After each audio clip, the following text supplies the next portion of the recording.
So, Jethalal, how it's going with the new factories? Smooth so far, but now customers are asking for more. They want shakes along with ice cream, like vanilla shake, chocolate shake, you name it. Ah, so more variety. Hmm. What's your plan now? I am thinking of offering combos, but I am not sure how to organize it. So here's an idea. Create a combo factory for each flavor. For example, one factory for vanilla that produces both ice cream and shake of vanilla, another for chocolate, another for mango, and so on. That's brilliant. So each combo factory specializes in one flavor, handling both ice cream and shakes. Exactly. It keeps things simple and organized while giving customers variety. Thanks again, Mehta Saab. You always know the best way to solve things. You solved three problems of mine back to back. First was simple factory, then you showed factory method, and finally, now you are showing the abstract factory. Hello, friends. Welcome back to our Mastering Design Pattern series. Today is lesson 6, and we are diving into a widely used pattern, the abstract factory pattern. We will cover what it is, why it's helpful, and how to implement it in code. So, without further ado, let's get started. Okay, so now let's understand what is abstract factory pattern. So, abstract factory pattern creates families of related objects. So, it will create not just one object, it will create multiple objects, but those objects will be related. It is not required to specify concrete classes and implementation that will be handled at different layers. And it is just a way of organizing how you create group of things that are related to each other. Now, let's understand the steps to implement abstract factory pattern at code level. So, if you remember, in our example, we had already created ice creams and ice cream interface. Now, for milkshake, what we will do is we will create a separate interface. So, the first step is to create I milkshake interface. So, let's create it at the code level. So here I will create an interface with the name I, I ice cream and I milkshake interface.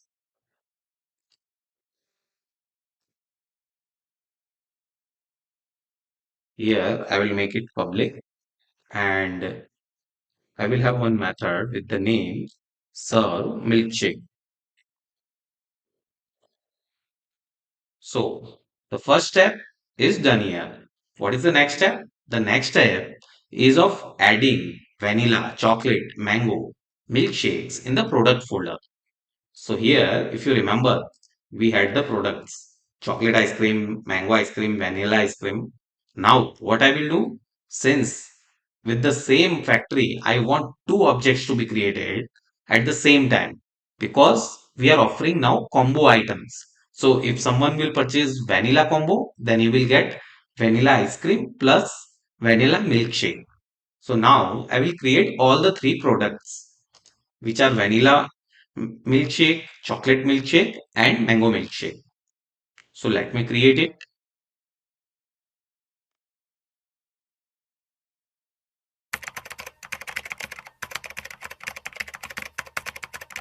Serving vanilla milkshake. Similarly, I will create mango and chocolate milkshake. And I will create here itself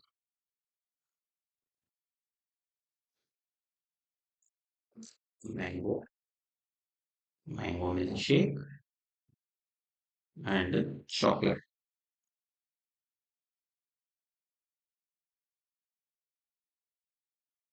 I will just refactor it.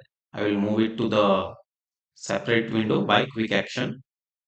Move it to, so it will get added there, and this will also get added with the same way. So now we have chocolate ice cream, chocolate milkshake, vanilla ice cream, vanilla milkshake, mango ice cream, mango milkshake. So step 2 is completed. Now what we have to do? Adding iCombo product interface. This interface will have two interfaces in itself. It will have ice cream and milkshake. So let's create one more interface with the name iCombo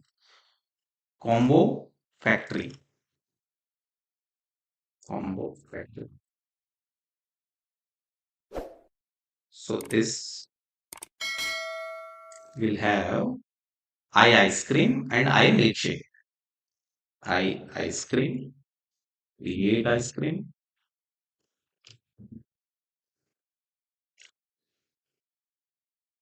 I milkshake, create milkshake. So this is completed. Now step 4 is to create a separate folder with the name abstract factory pattern. And here we will add the actual combo factories. These factories will create both the products. So let's do it now. So here I will create one more folder with the name abstract factory pattern. Now I will create these three factories which will implement iCombo product. Okay. So let's complete that. Name I will give combo vanilla factory. So here I will implement it. iCombo factory. Okay. So this combo vanilla factory will have two methods, create ice cream and create milkshake. So here I will return vanilla ice cream, and here I will return vanilla milkshake.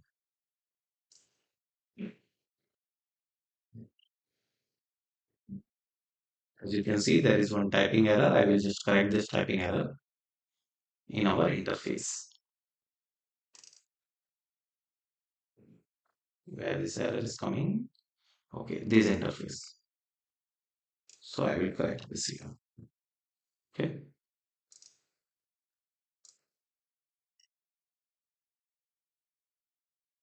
So this will have vanilla. So we have our combo vanilla factory. Now, similarly, I will create the other two factories, which are mango factory and chocolate factory.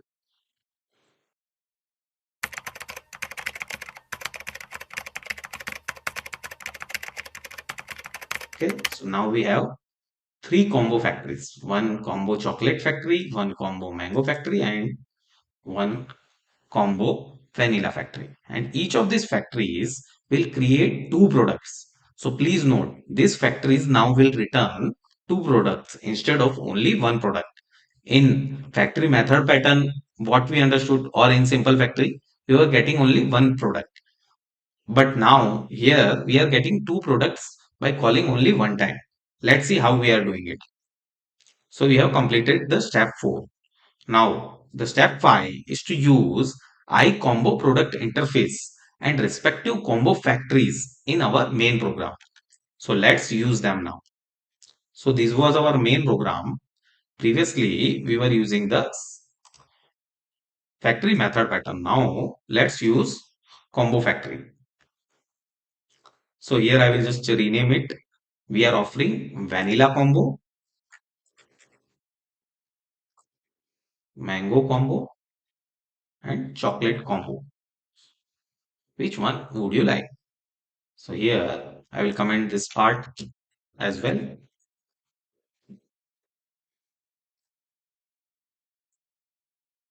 So what I will do, I will have the combo factory to null.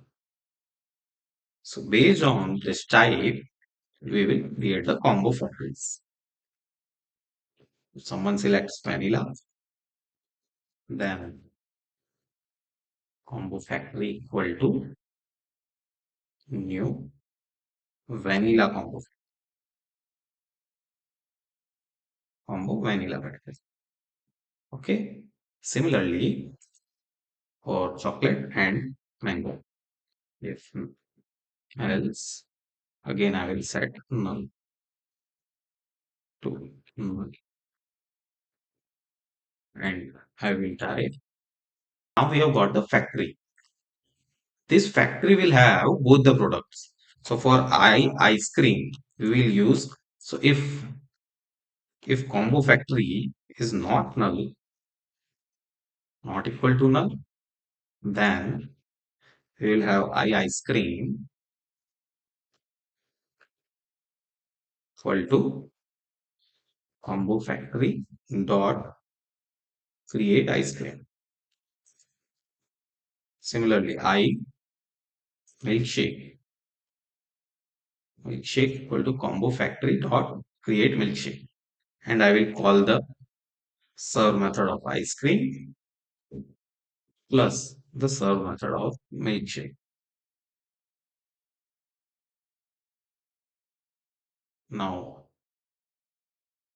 let's run the program.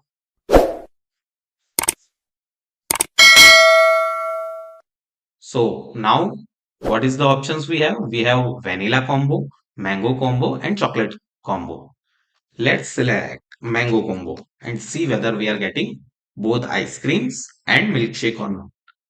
See, we got both the things. Calling just one time, serving mango ice cream and mango milkshake. So this is essentially the abstract factory pattern is. Now the next part is just refactoring the code via simple factory. So let's create the combo factory collection. This I have already explained, so I will just show you again in a quick way.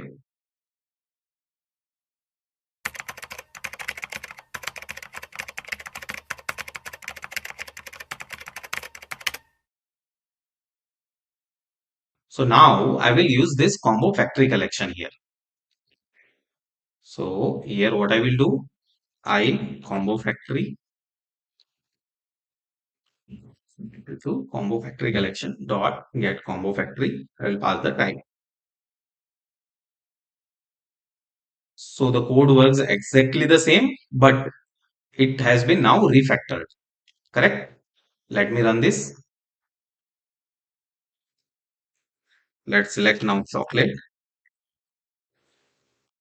So it's working exactly the same way.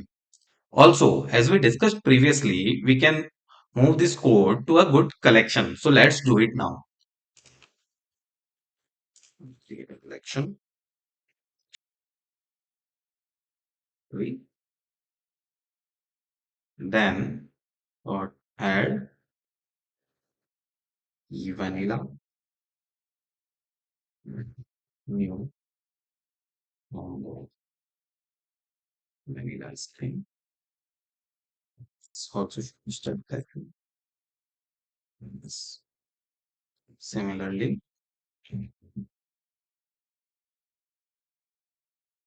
so what I will do here, I will use that dictionary now.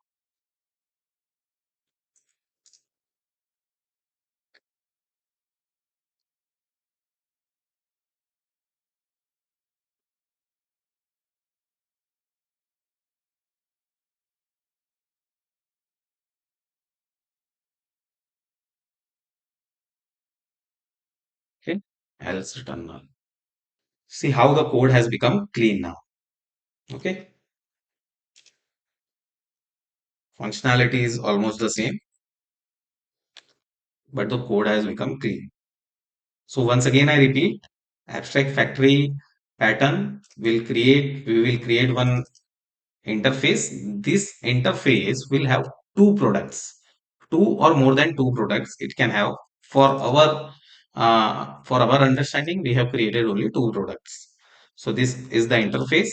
And then we have created concrete factories based out of this interface. We have created three concrete factories: combo chocolate factory, combo mango factory, and combo vanilla factory. And the same we have used in our simple factory.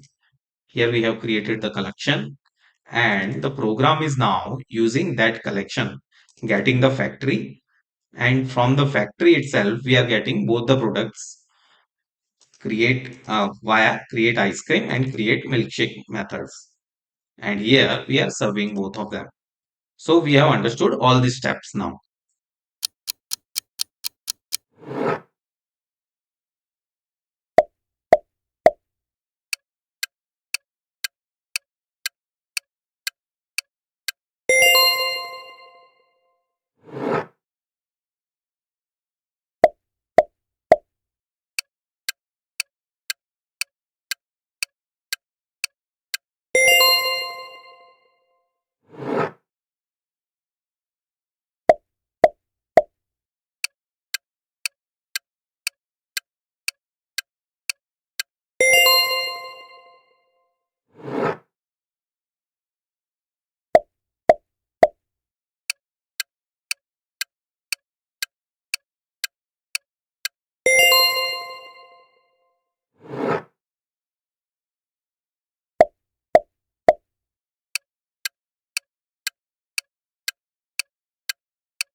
Now, what are the real-time application of abstract factory pattern?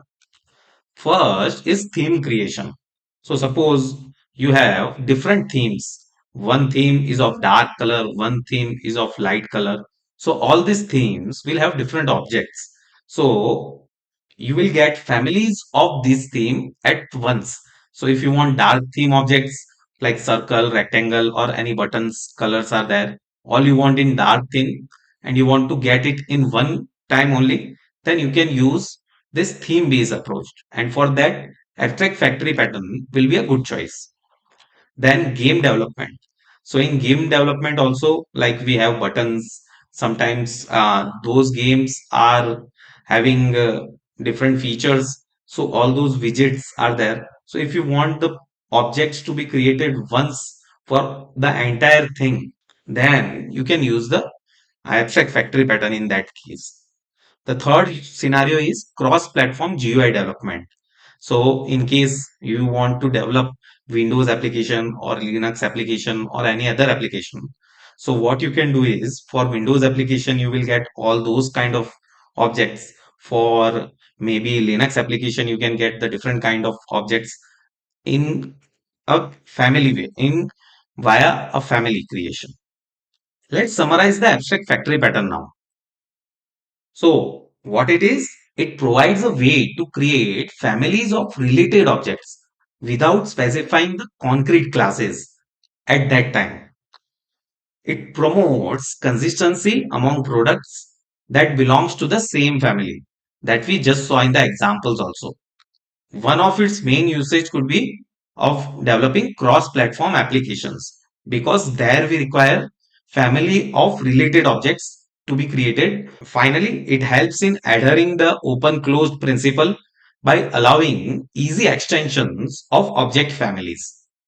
So if you want to add new factories, new combo factories like we had vanilla, chocolate, mango, if you want to add some other flavor, that also can be easily added. Extension is easily possible in this scenario. So that's all about abstract factory pattern. I hope you understood the concept clearly. I will see you in the next video. Till then, goodbye.